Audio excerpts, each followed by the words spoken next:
Hi, hello, how are you? Welcome or welcome back to my channel. I am Geneva. This is Geneva in general. I would like for you to like, comment, share, and subscribe to my YouTube channel. Now, I thought this would be a very neat and educational, and video to do about the WNBA players and the compensation and their benefits overall for their jobs. Of course, it is no secret that WNBA players do not get paid nearly as much as the men do as they play basketball, professional basketball players in the NBA. But again, like just any other job, right? If you work as a dentist, a teacher, a lawyer, an accountant, a post office worker, there are benefits that WNBA players do receive, not that go beyond the monetary cash values or their base salary, so to speak. Okay, so let's talk about compensation in the newest CBA agreement. That again, they can actually opt out of their newest CBA agreement a bit early. Either side can. Either the CBA can opt out or the WNBA players themselves. Hopefully, they do again, because I believe the deadline that comes for the CBA agreement to expire is either 2025 or 2026. I believe it's 2025, right? And like the new media sports deal that just was in talks months ago is worth $2 billion. Now again, remember the former basketball player and coach of the WNBA All-Star Game for Team WNBA, Miss Cheryl Miller. She said that it's a low ball number. The CBA deal, the new one, should be at least $8 billion. And honestly, I have to agree. So let's talk about the money and compensation. So the first WNBA collective bargaining agreement, right, or CBA, it says it includes a 53% increase in total cash compensation for players, which include the base salary, bonuses, and marketing deals. Now let's talk about other benefits such as housing and cars. Did you know, guys, believe it or not, okay, WNBA players, okay, they actually receive, many of them receive apartment housing living, right? So during on season and off season for the WNBA, the players of the WNBA, they actually usually will live in an apartment if they choose to, right? You don't have to like live there if you don't want. Again, like you got people like Brittany Griner, she has a wife and children. She lives in a $400,000+ mega mansion in Phoenix, Arizona, right? Of course. But you do have players who, opt out, they may be single and young, not making much money in their rookie year. They live on apartments near training facilities for each respective team. So again, for housing, they are provided team provided housing, and with a monthly housing stipend. Again, it's kind of like what I go through as a active duty military member in the Air Force. We have BAH, which is base housing allowance, right? This is our monthly like stipend, our monthly chunk of money that's just solely dedicated to paying monthly rent or a mortgage, right? Just your housing allowance per month. For an example, right? Let's say that a WNBA team is going to be playing in Indianapolis against the Indiana Fever. The WNBA will actually pay for the WNBA players to actually stay at a hotel called the Legacy Hotel at IMG Academy for free. Okay, it's a pretty decent hotel in Indianapolis, right? So while they're out traveling to these teams, the WNBA organization will pay players to actually be put into hotels at these cities where they're going to be competing against other teams. Again, believe it or not, some players actually receive cars, okay, free cars, again, due to the unusually short season that the WNBA actually runs. When it comes to retirement, right, so again, for a lot of female athletes, we do tend to retire earlier than male athletes. So for retirement, the WNBA has a 401k program that includes an annual league contribution based on your years of service. This next one is really, really nice and big. Okay, family planning. It says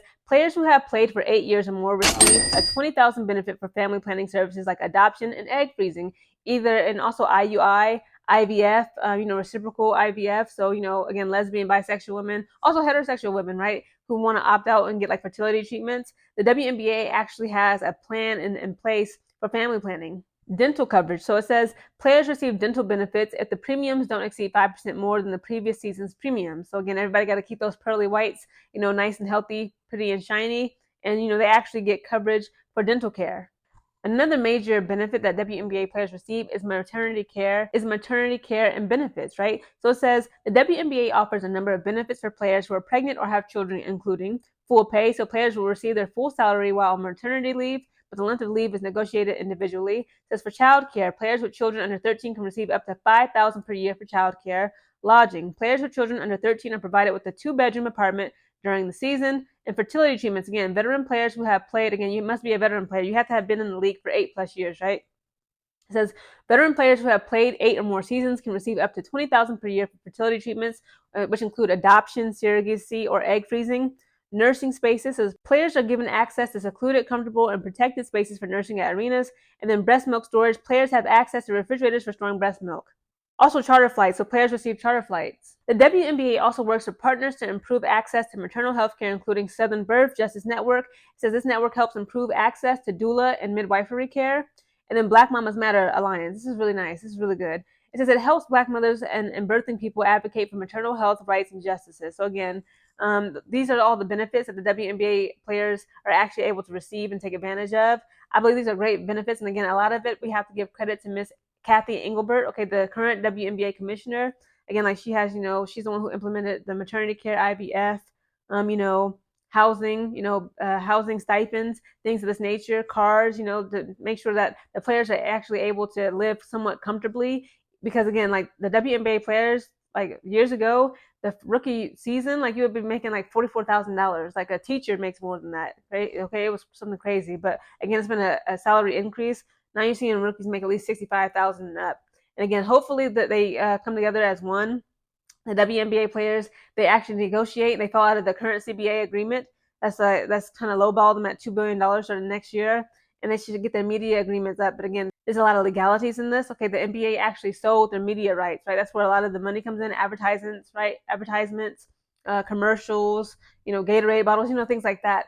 But the NBA, again, that's the big brother. WNBA is the little sister. They sold the media rights. So hopefully they can somehow, some way buy the media rights. I'm sure it's like hella expensive that they don't have it, but something can shake for them for next year. They can get more benefits and get a salary increase. Again, in my opinion, these are professional women, professional athletes.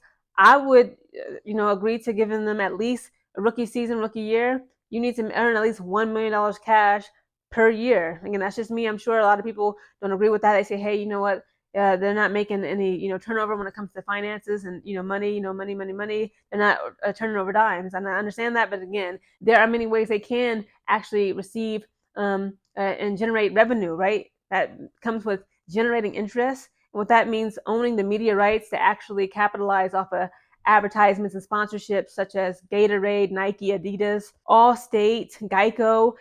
They're starting to get there. We're getting more.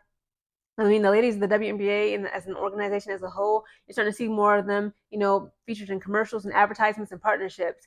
And that's what we need more of in order to get these women paid. So again, these are just some benefits that I researched. I thought it was really interesting to see, how the players, again, like they got pretty good health coverage as well. So during the season, WNBA players, their spouses and children, they're actually being able to, receive medical care, I believe, on and off season. So again, there's some benefits that come with being a WNBA player that, a lot of people just don't realize or understand that, again, it's a job like any other job, it's a career. Like if you were working for the post office, you would not only get your base salary, but you would get, dental, vision, healthcare, 401k, retirement plans, and things of this nature. There's no games today. I hate it when they do this. It's always on Mondays too. Like, come on, I came home early from work.